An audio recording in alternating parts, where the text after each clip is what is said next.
Good afternoon, and welcome to today's caregiver webinar, Dimensions of Caregiver Wellness. My name is Allegra Jaffe, and I am the supervisor of the Caregiver and Support Service Unit with the Fairfax Area Agency on Aging. A few housekeeping items before we begin today's session. Today's presentation is being recorded. A link for the recording will be sent to all registrants a week from today. You were also emailed the slides before coming to our webinar today. If you did not see those, we will send the slides again in our follow-up email. At the end of the presentation, we will have about 10 to 15 minutes to do question and answer with our presenters. You can use the Q&A box on the bottom of your Zoom to ask those questions. And at the end of the webinar, we will have a survey for you all to fill out. If you could please fill that out, it does help us create relevant and interesting programs for our caregiver community. And I would like to introduce our presenters today, who are Demetia Warner and Julie Mezainis. Demetia Warner has been a social worker case manager with ElderLink since December 2023. Demi earned her bachelor's of social work from the Shepherd University in 2015, and then her master's of social work from Salisbury University in 2016. Before joining ElderLink, Demi's social work background including supporting older adults through their hospice journey. Julie Mezainis has been a social worker case manager with ElderLink since October 2023. Julie earned her bachelor's of social work from Elizabethtown College in 2008, and then her master's of social work with a specialization in gerontology from University of Maryland in 2009. Before joining ElderLink, Julie's social work background including supported older adults in local retirement communities. Thank you so much, Julie and Demi, for being with us here today. Can you please come join me on camera? Ladies, I'll let you take it away. Thank you so much, Allegra, for that wonderful introduction. Welcome, everyone. Thank you so much for joining us today for our presentation on dimensions of caregiver wellness. We're excited to speak with you today about an important topic that we as caregivers may not think about as often as we should, which is caregiver wellness. Taking care of our overall wellness is extremely important as a caregiver, as we can only care for others as best as we can when we're taking the best care of ourselves. So as we dive now into our presentation, we hope that you'll learn something new about caregiver wellness and take away something that we hope will help you to be the best version of a caregiver. So let's go ahead and get started. So the first question we want to ask ourselves is, what is self-care and what is wellness? Self-care should be an overall practice that we carry out daily, not just when we're feeling stressed. Often we don't practice self-care until we feel we truly need it, but in order to prevent stress and burnout, we want to regularly practice self-care so that our bodies are not feeling worn out and we can carry out daily tasks as best as we can, especially for those that are relying on our help.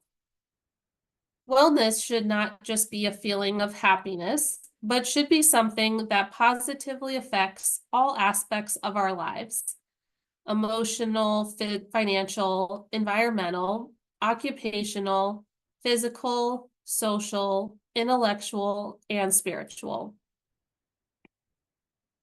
Next, we have a picture of our wellness wheel, which is divided into the different areas of wellness: physical, emotional, financial, social, environmental, intellectual, occupational, and spiritual. You may not have realized, just as I did not initially, of all the many components that go into one's overall wellness. We often hear or think about physical and emotional wellness, but not as often about the many others. We will be discussing each of these areas more in depth throughout the presentation, but just wanted to provide a visual for you to see all the many areas that make up one's wellness. All right, jumping to our next slide, we're going to discuss caregiver burnout and burden. So you guys might be familiar with this phrase, caregiver burnout, but what does that truly mean? So caregiver burnout is a state of physical, emotional, and mental exhaustion that happens while you're taking care of someone else. I think we've all heard the saying, you can't pour from an empty cup. And as caregivers, the risk of burnout is high if we do not pour into our wellness cup. Stress caregivers may experience symptoms of burnout, such as fatigue, anxiety, depression, and agitation, just to name a few. As we continue through this presentation, we will discuss how to reduce your risk of burnout and the symptoms of burnout by engaging in various wellness practices. So your life may not look the way you want it to or the way you imagined at this stage, but you can attend to your own wellness to make enhancements in your life as a caregiver. Finding the time and energy to get everything done in a day, I know that's a little easier said than done, but you may find that your person's care needs take priority. So the first step in engaging in your wellness is making sure that your needs are a high priority as well. So we'll start with physical wellness. Like Julie said, kind of more of the well-known aspects of our wellness journey. So with physical wellness, we want to take the steps to find achievable, healthy habits that can support overall wellness, including our nutrition, exercise, and sleep. Again, I want to highlight the word achievable here. You don't want to sign up for something that you don't see yourself sticking with long term or something that is causing you more stress than joy. Regular exercise, balanced nutrition, and adequate sleep promote healthy brain function by enhancing blood flow, reducing inflammation, and supporting overall cognitive function. The changes can be small. I know sometimes it's easy for us to want to make a bunch of big changes at one time, but it's okay to start small and taking one step at a time. So thinking of your own physical wellness, and you can choose maybe just one area you want to focus on. So for example, if you wanted to focus on your nutrition, a small change that you can make is just by adding a fruit or vegetable with your lunch if you don't already do that. Some caregiver considerations as we are talking about our physical wellness is that the caregiver role can be physically taxing as your person needs more and more physical help as their body is aging. So maintaining physical wellness has benefits for both yourself as the caregiver, but also the person that you are providing care to. It allows for the safest care possible. Sleep disruption may occur due to your own stress and anxieties, or possibly due to your person needing assistance through the night. As stress increases, you may engage in unhealthy coping strategies, such as eating comfort foods, which I am guilty of, drinking too much alcohol, or not exercising as often. So what are some ways that we can prioritize our physical wellness? As a caregiver, I'm sure you might be used to going to appointments with the person you're providing care for, but it's also important to prioritize your own medical appointments. So engaging in preventative medical and dental care. Again, we don't want to wait until there's an emergency. You want to have an ongoing relationship for preventative care with your medical and dental care. Another point I like to make is you should be able to trust your provider. They are on your side and want to see the healthiest version of you. So be open and honest with your journey as a caregiver with your provider, so that way they can collaborate with you on ways to prioritize your physical wellness if that is what you want to focus on. Aiming to move your body more frequently. So the suggestion is daily, but understanding that may not be achievable at first. So moving your body can also include the person you're caregiving for, such as going on a walk outside, stretching, finding free videos on YouTube to engage in, or if you have the abilities, joining a membership at a gym. Fueling your body with proper nutrition and monitoring your intake of alcohol and other substances. And developing a sleep routine. So this can include starting off with a noise machine, engaging in meditation exercises, creating a list of things that need accomplished for the next day. So that way you're not up stirring about it all night.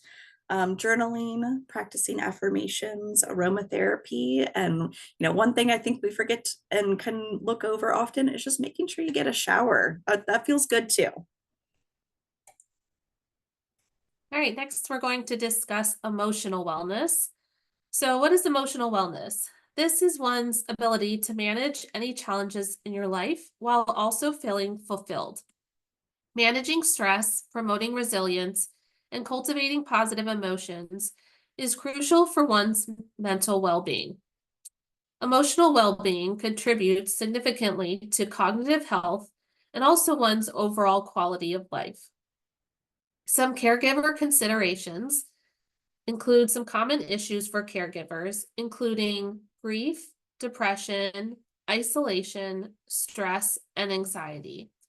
Some helpful ideas to help deal with some of these issues include therapy, a support group, stress management skills, asking others for help, and mindfulness exercises.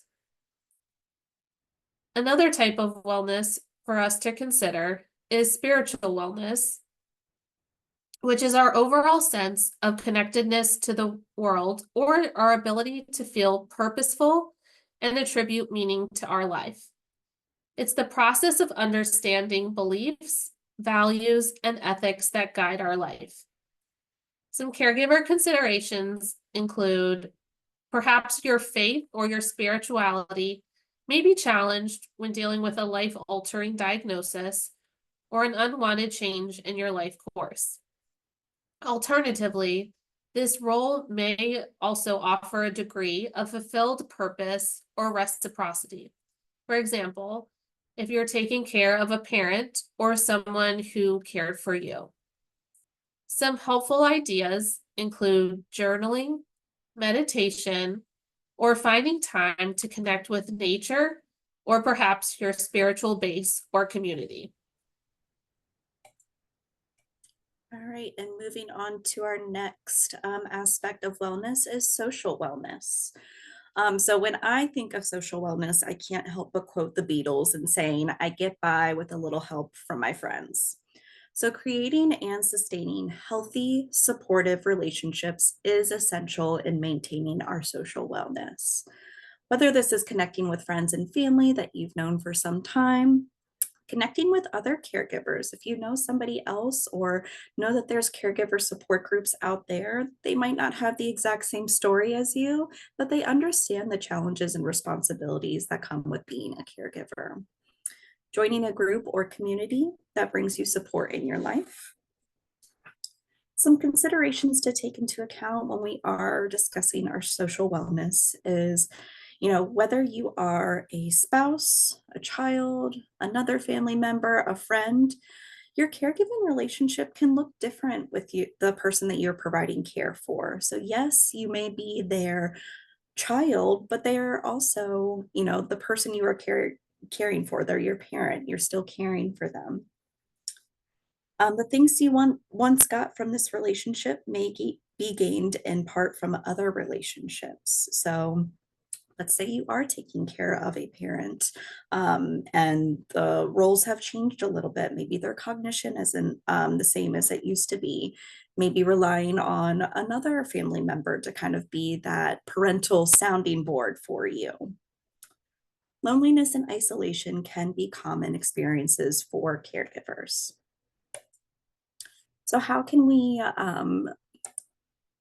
sorry about that. So how can we engage in our social wellness? So some helpful ideas that you might want to try include learning to connect with your person in new ways as their abilities change physically, emotionally, and mentally.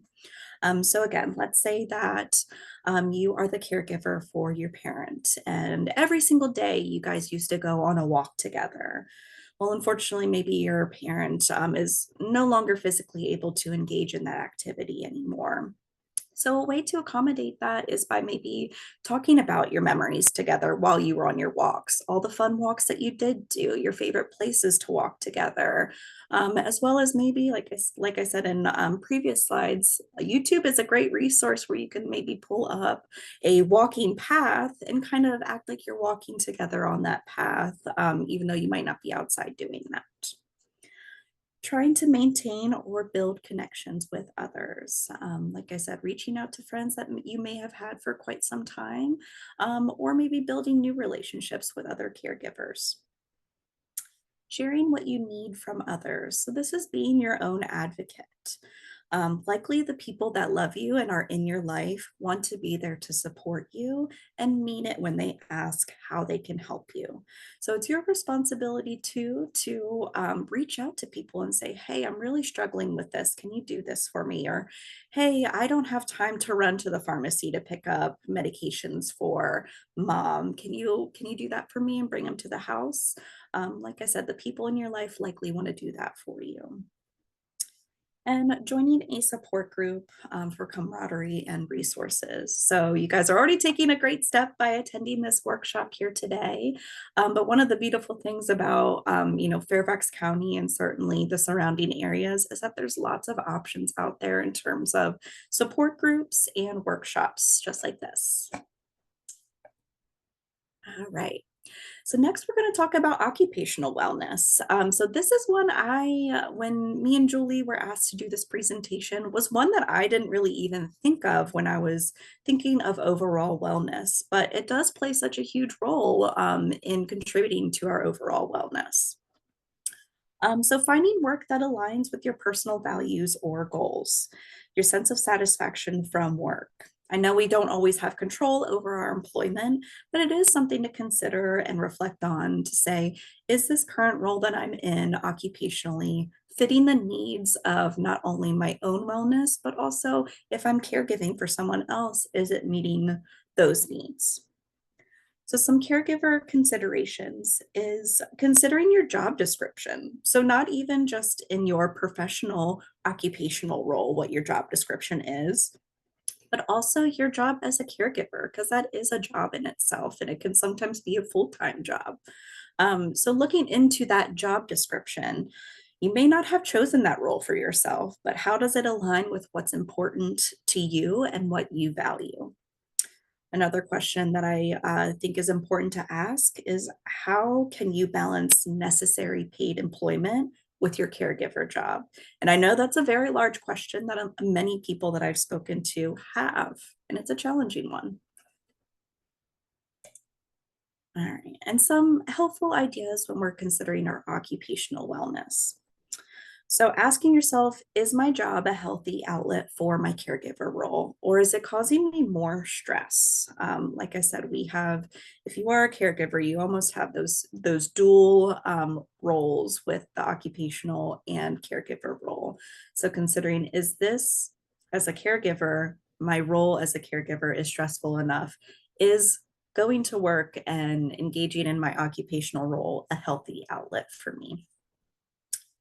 Learning about the Family and Medical Leave Act, or FMLA, more familiar, they can make reasonable accommodations for that. So, speaking with your management about FMLA, seeing if it's something that you are qualified for, or even just reaching out to your management and letting them know, hey, I'm the caregiver for so and so.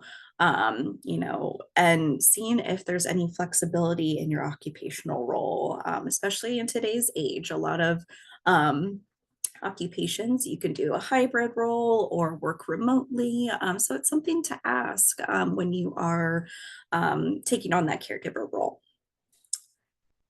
Um, Exploring respite care options or hiring regular care. So respite options certainly can take place in the home, or often times me and Julie have helped some caregivers in the community place their loved ones in a facility for a short-term respite. So that way you can get the needed break of being that full-time caregiver. Hiring regular care can look different for everyone. You can go through an agency, you can hire an individual, or even just kind of recruiting friends and family who might be able to help out, especially if you just need that break.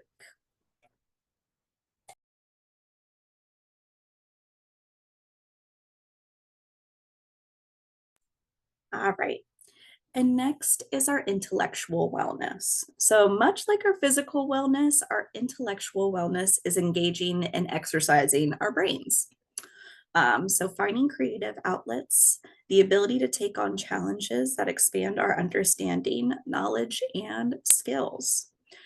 Some caregiver considerations is as you are, whether you've been a caregiver for many years or this is a new role for you, you'll find that you are constantly learning new things and acquiring new skills as your caregiver role changes. So, as the person you are caring for, they may be getting older or their disease may be progressing. The caregiving looks different, and you're going to have to find, ways to accommodate the ever-evolving changes. What works one day may not work the next day. So, you're really challenging your intellectual wellness that way and trying to be creative and collaborate with who you are caring for, as well as maybe your support system in developing new caregiver skills. Mental stimulation does improve concentration and memory. So this is why it is so vital to engage in our intellectual wellness. And some helpful ways to engage in our intellectual wellness is staying curious and engaging in learning new activities, hobbies, or skills. This can be in the terms of thinking of something that you enjoyed in the past before you became a caregiver and saying, okay, maybe I want to pick that up again. Or, maybe I didn't really like it that much. Is there something else that I can do that meets my needs as a caregiver and doesn't, again, cause more stress to my life? Reading for pleasure, that's a personal one of mine that I love to do. Joining a club or interest group.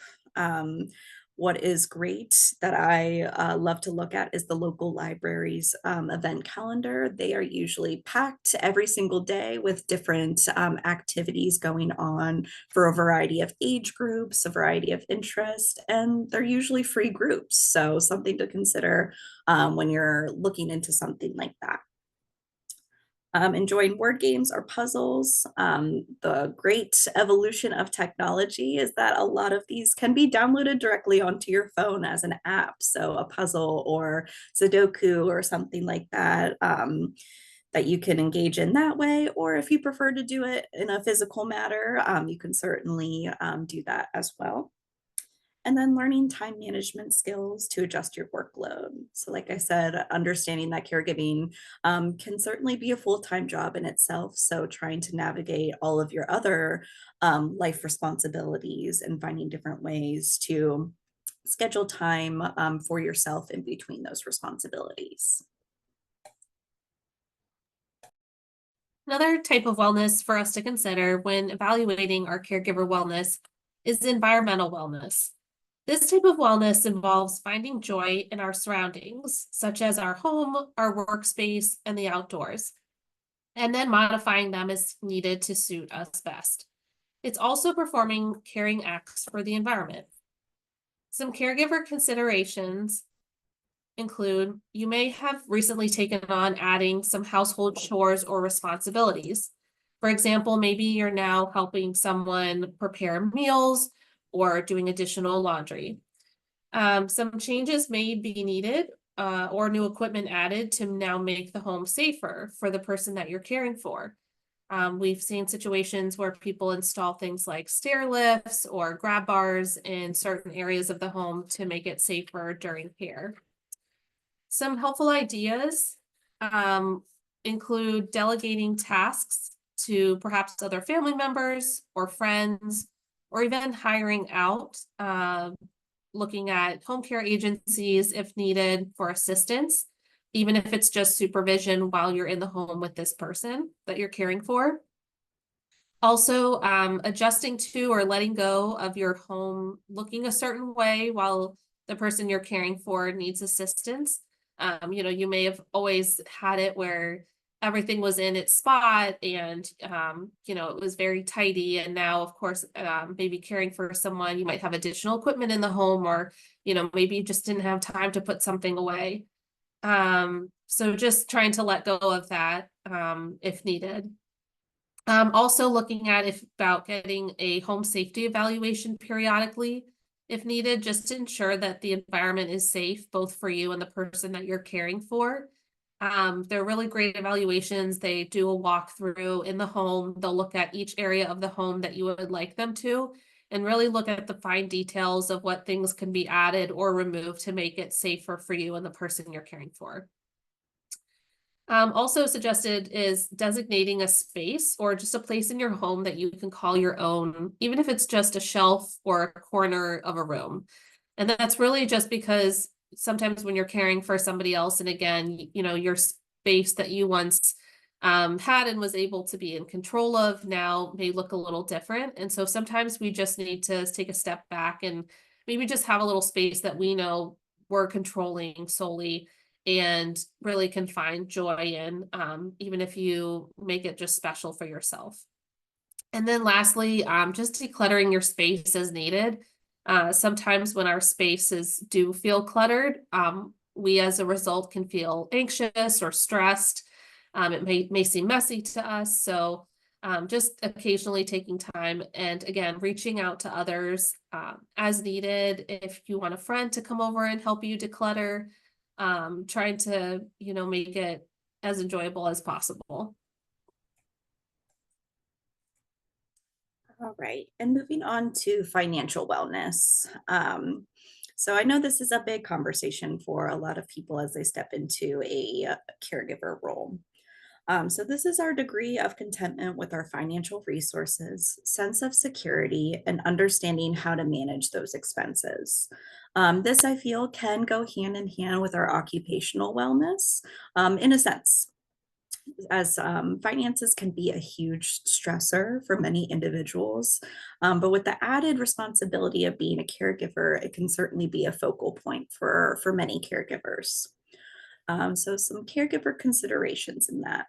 Um, you might be new to managing either your own finances or somebody else's finances for the first time, and you're assuming the responsibility maybe on your own.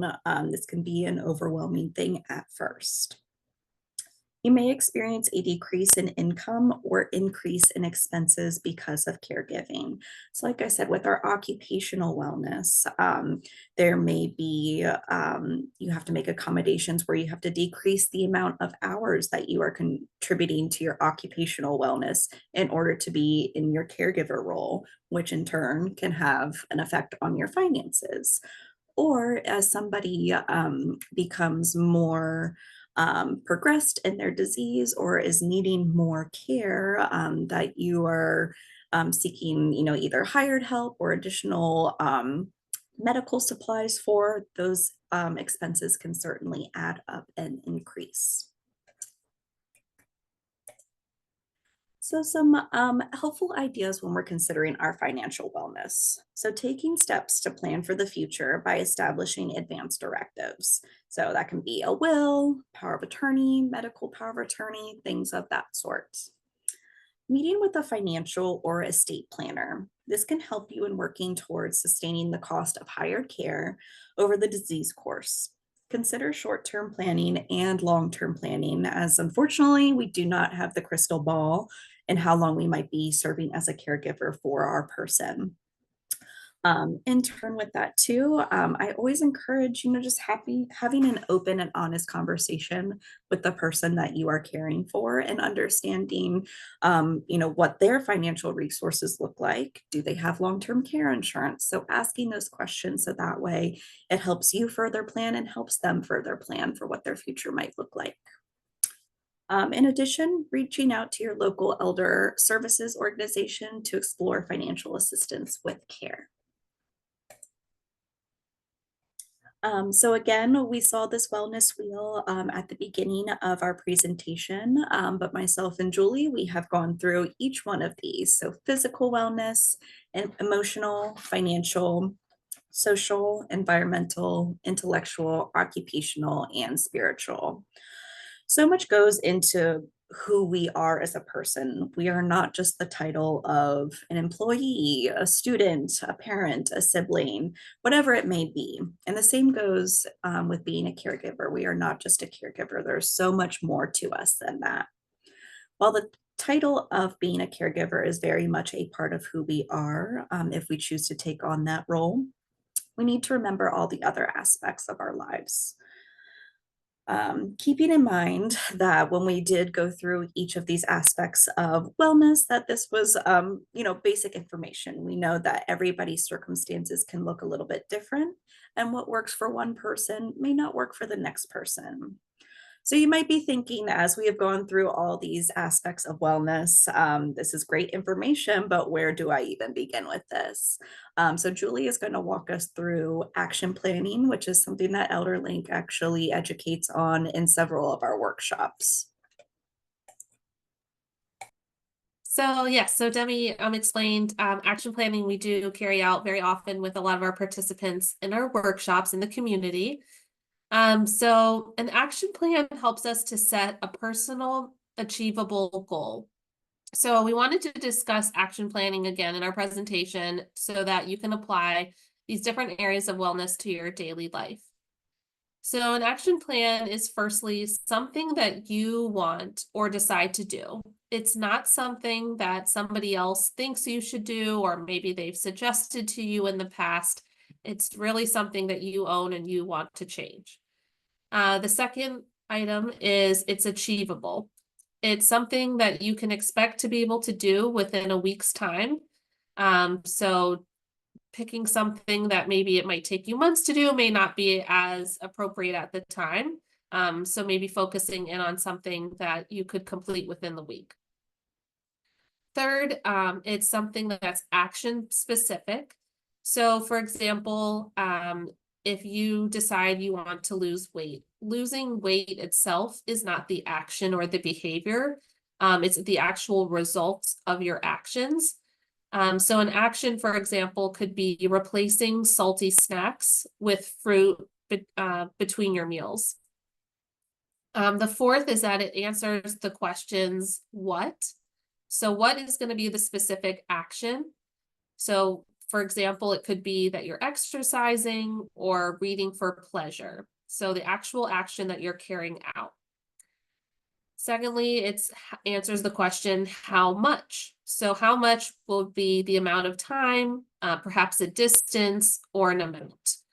For example, it could be completing exercise for 30 minutes, or it could be 4 blocks. Maybe you're walking 4 blocks around the neighborhood. It also answers the question when, which is going to answer the time of day or perhaps which days of the week. So for example, after dinner or Monday, Wednesday, and Fridays. It also answers the question, how often, which could be the number of days in the week. So for example, it could be 3 times in the week.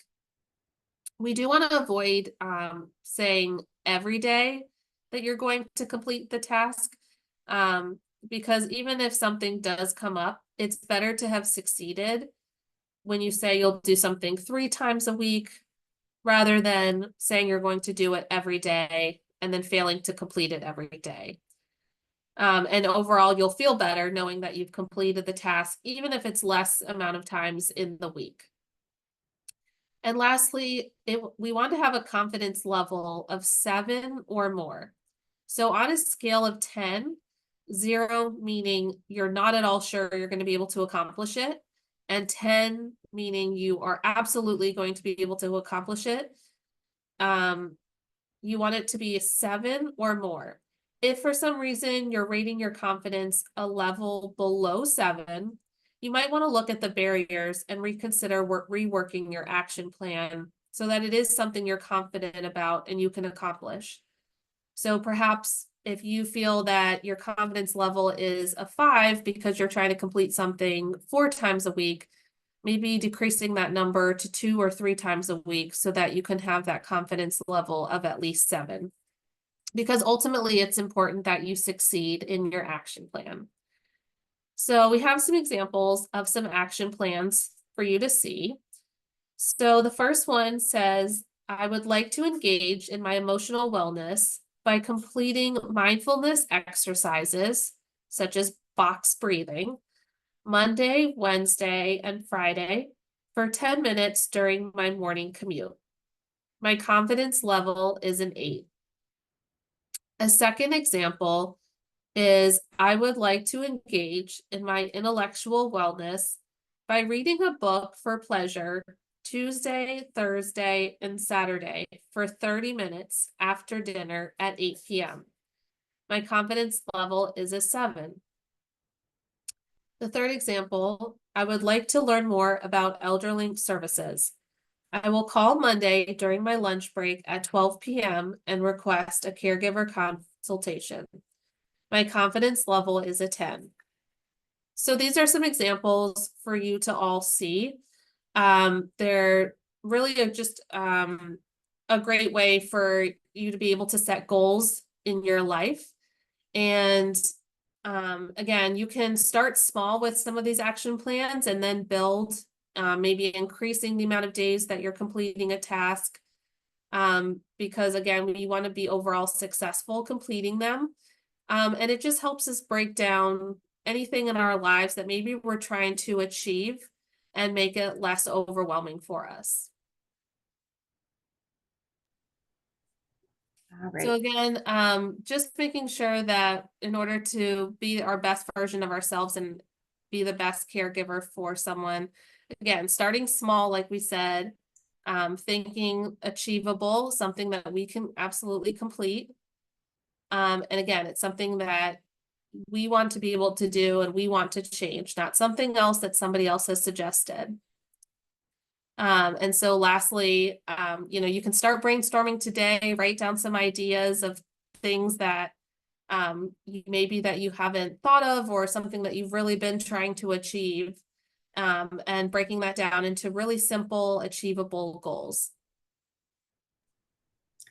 Yeah, I will say I personally utilize action planning for myself, especially in times where I find myself a little overwhelmed or unable to complete maybe easier tasks, but for some reason I feel too overwhelmed to complete them. So it's a great way of breaking down kind of things that need to be done and focused on. To add on to what Julie said, it does take some time to find that what works for you. So I always try to take on the mentality, and I suggest to others to try everything at least twice. The first time you're trying something, it's something new and unfamiliar to you. So we might not fully be able to engage in the thing that we're trying to try, like let's say like meditation. That's something new. So the second time we might have a little bit more of an understanding of it. It may seem a little more natural to us. So I hope you find this tool as beneficial as I do. And we just want to say thank you so much for joining us today for our presentation on caregiver wellness. We hope you all found the presentation insightful and most importantly, helpful, and allow you to feel more confident in taking care of yourself as a caregiver, because without taking care of yourself, you are unable to take care of the person you're caring for. As we learned, there are many areas of caregiver wellness, but even if after each today you start just focusing on one of those areas, it can make such a positive difference.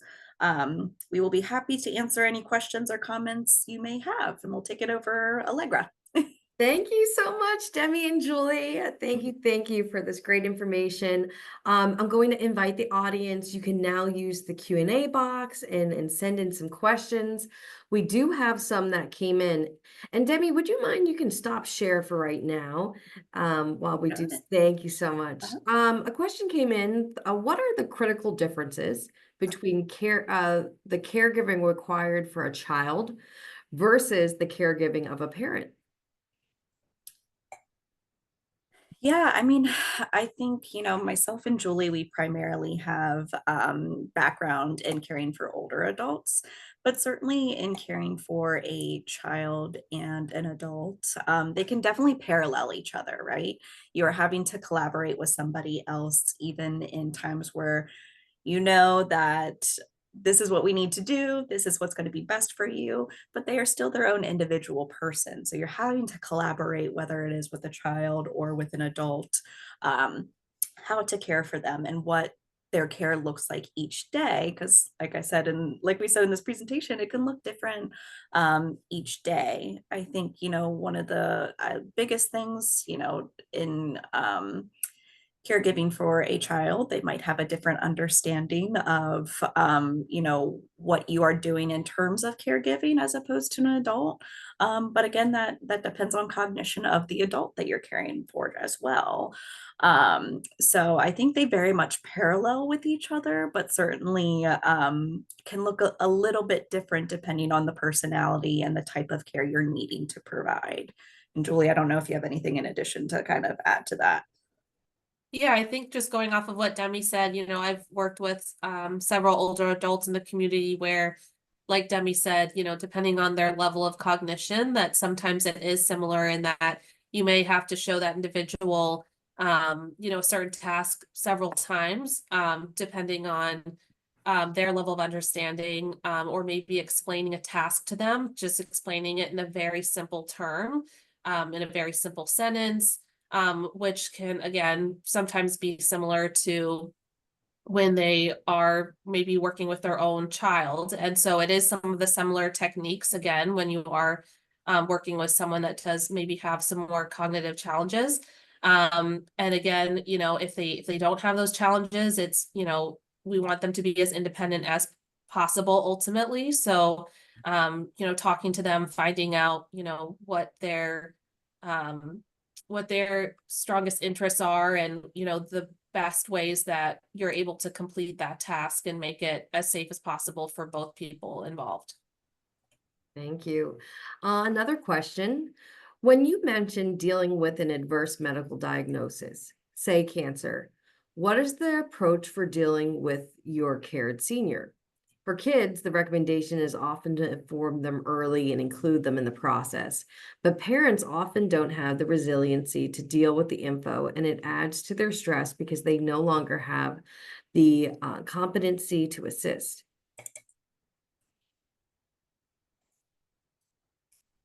So I Yeah, think go it ahead. really depends on the individual. There are some individuals that, again, whether it's their cognitive level or just their personality, that starting with talking to the family, finding out exactly, in the past, maybe when there's been difficult issues, what's been the best approach with that individual.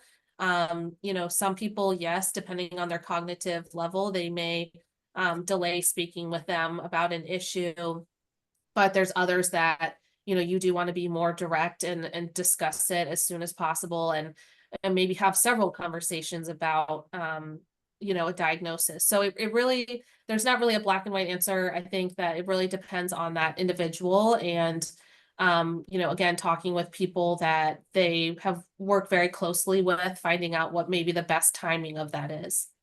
Mhm. Yeah, and I think adding on to that, I think a mentality that I always instill in caregivers that I'm working with is that in most circumstances, you know your person best. So you know how they receive information, you know how they process information. So taking that into consideration, if you know, hey, they're not going to hear it best from me, they might hear it best from dad, or they might hear it best from a medical professional, and recruiting, those people into the conversation so that way they can have an open and honest conversation with your loved one. Mhm. Another question is when your patient is finally in a caregiving setting, example, a nursing home, your job as caregiver doesn't change. What are the best ways to work with the nursing home and staff for the benefit of your person? Now, Julie worked in a facility setting, so I'm sure she has a lot more insight, but I'll add on after she speaks. Yeah, I think just from my own experience, as a former staff member in a nursing facility, we really like to sit down and just take the time to really speak with someone's care providers that they've had in the past, and really learn as much as possible about, what the best techniques are when working with that individual. And also while maintaining that good relationship with the caregiver. We've had family members that would come in sometimes if needed, to maybe encourage an individual, if there was a specific activity that maybe we would have a little more challenge in with them. But yeah, I think just keeping them involved as much as possible, like Demi said before, this individual's cared for them likely for a long period beforehand, and they know them best. So it's now really relaying that information to the staff so that we can be the most successful caring for that individual, and so that it's maybe less scary and calmer environment for the individual in this new setting. So that's what I would just say, is really just speaking with those that took care of this person for so long, and learning all the positive techniques and successful ways that they worked with this person. Yeah, and just to add, as I worked in my hospice role before this, a lot of the times I was going into nursing facilities to see patients there. And one of the great things I found with a lot of the nursing facilities is that typically each month or every other month, they would have a care plan meeting where they would involve not only the nursing facility staff in that, but any contracted caregivers that were coming in. So like hospice was one of them, family members, and whether they can be in person or whether this was a teleconference or something like that, and kind of just having those continual check-ins. So that way you can continue to build the rapport that way and understand if there's any changes going on. So everybody's kind of on the same page together. I think another great thing that I've seen creatively when I've seen people go into facilities, and this is a big change for everybody involved.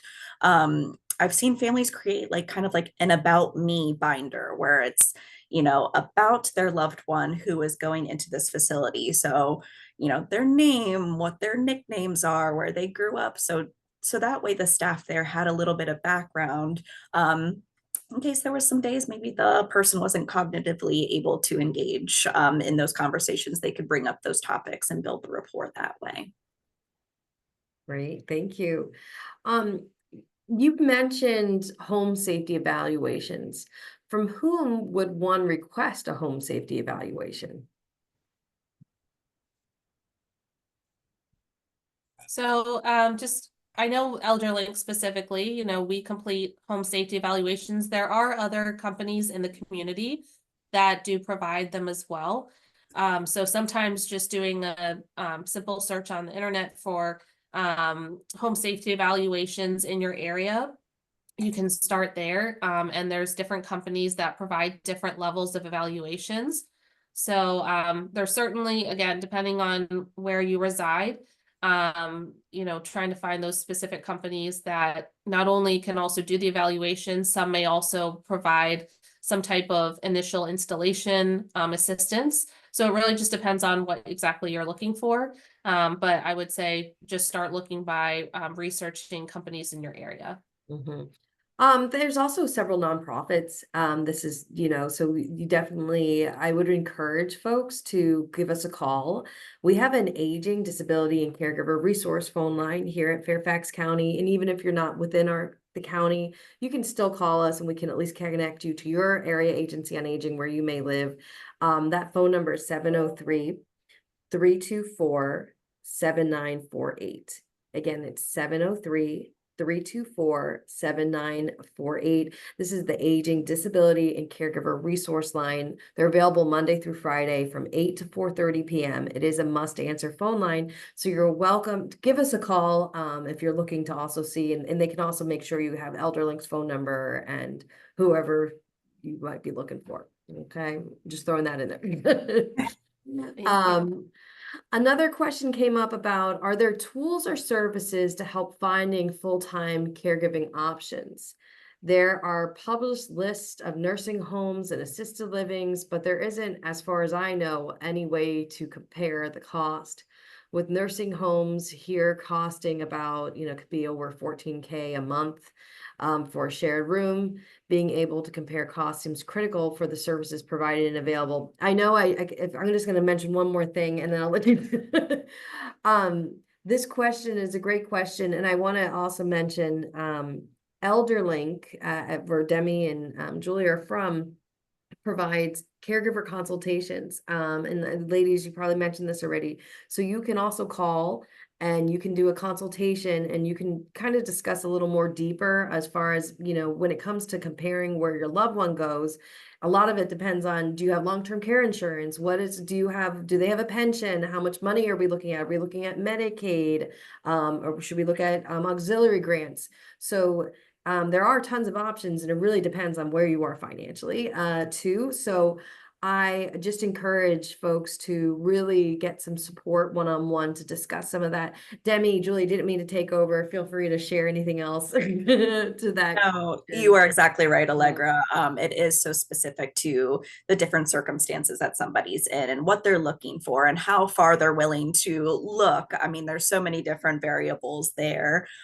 Certainly, myself as a case manager, that's something that I help a lot of my clients with as they're looking into the long-term options is, okay, what places are we familiar with that we like? And that way, I can start, navigating that with them.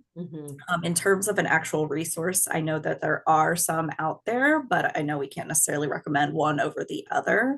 But I definitely recommend, like you said, Allegra, just calling us, getting a consultation. So that way we can run through that a little bit with you. Yes. For example, there's some websites where it's, the state runs these, so it's, it's not private, where you could also look at facilities of what type of complaints do they have? What reports came out of there? You want to look at that too. So we also have the long-term ombudsman that are housed here in Fairfax County, who can also help with some of, the details of making sure we're going into the right place where you want to go.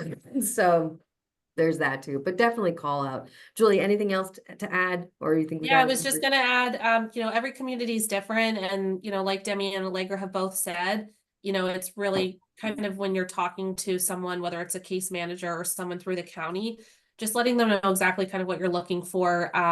Maybe you have a set of parents and one parent is requiring more assistance than another. So perhaps you end up looking at a continuing care retirement community where they have all levels of care versus maybe just specifically an assisted living or an independent living facility. So, just really trying to, when you're speaking with someone, let them know exactly what you're looking for. There is a variety of communities and they offer so many different things.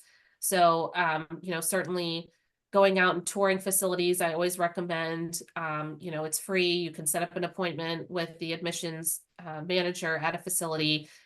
Sometimes when you go and look for yourselves, sometimes there's just certain ones that you're just going to have a better feeling of. So it certainly doesn't hurt to do that as well.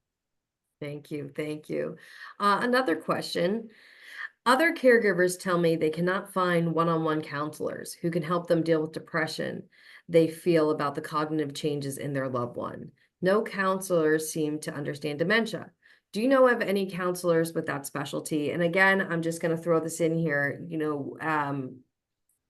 I mentioned before to give us a call because there are several different ways to find counselors.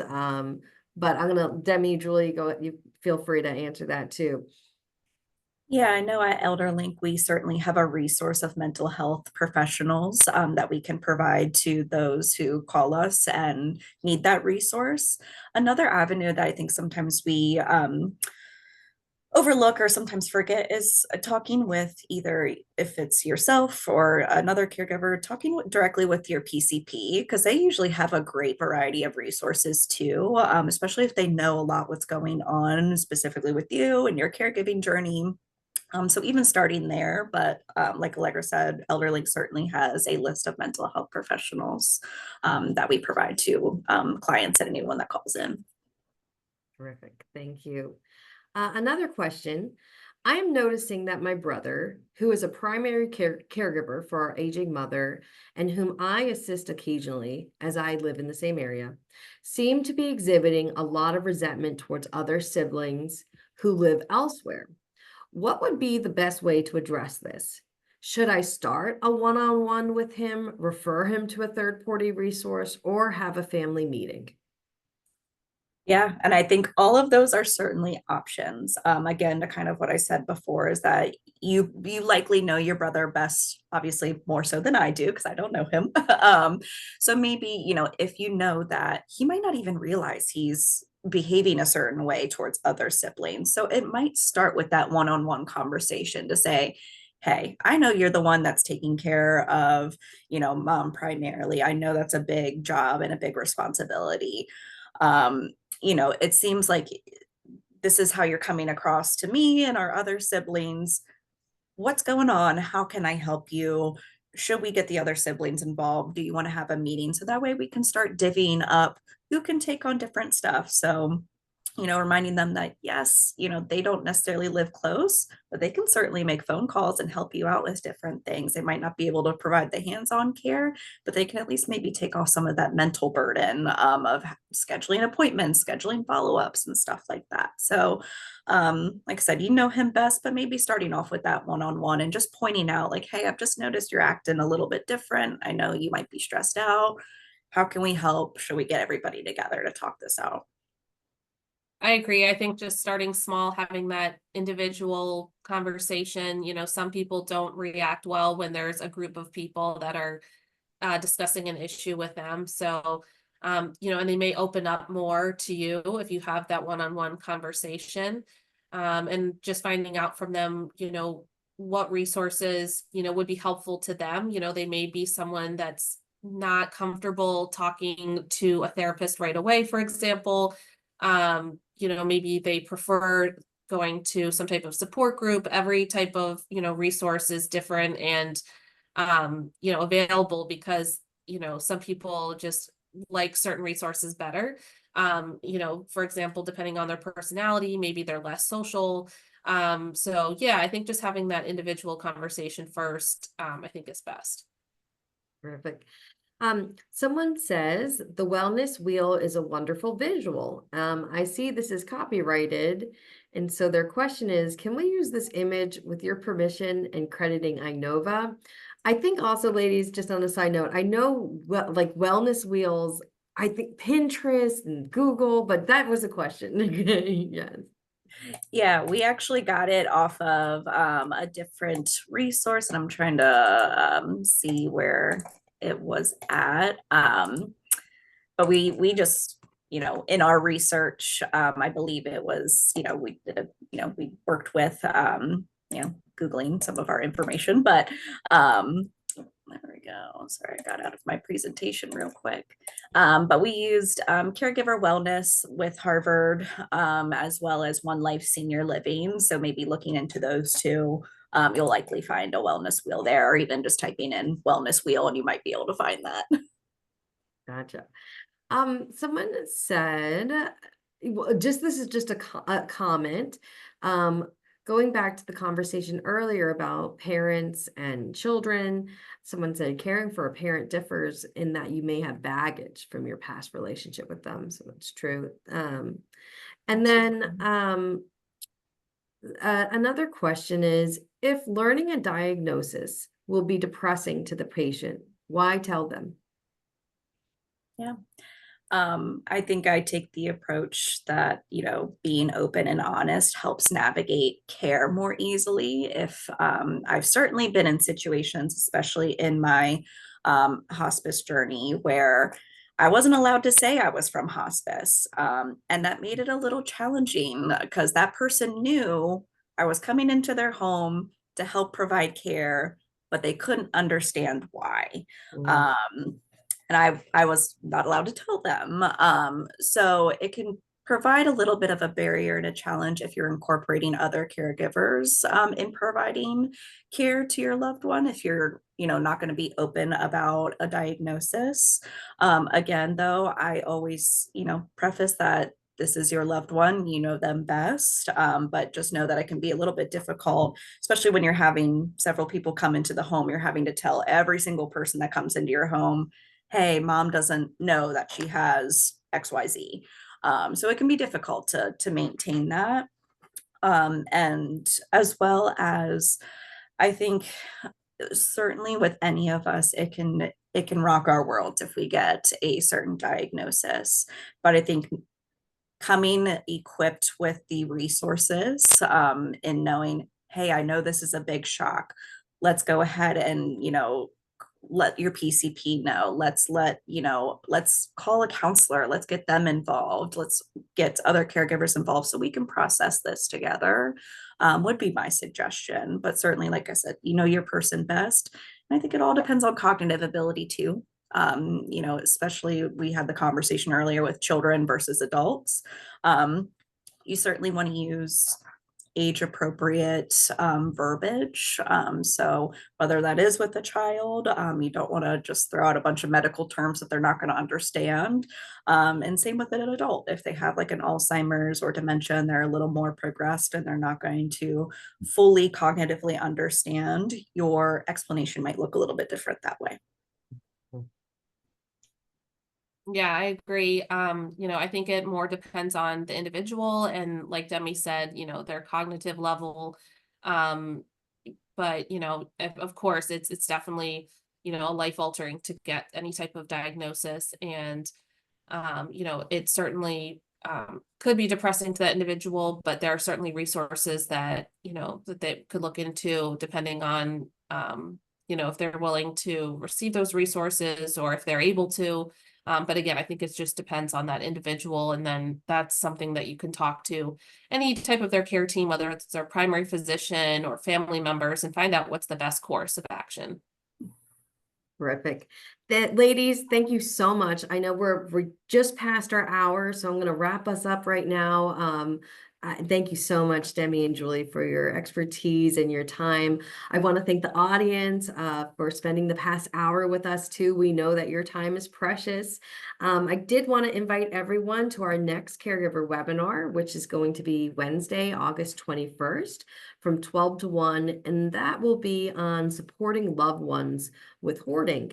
And just as a reminder to please fill out the survey as you log out. It will help us know what caregiving topics you are interested in. And I hope everyone has a terrific afternoon. Thank you again, everyone. I hope you have a good day. Thank you so much. Thank you. Thank you.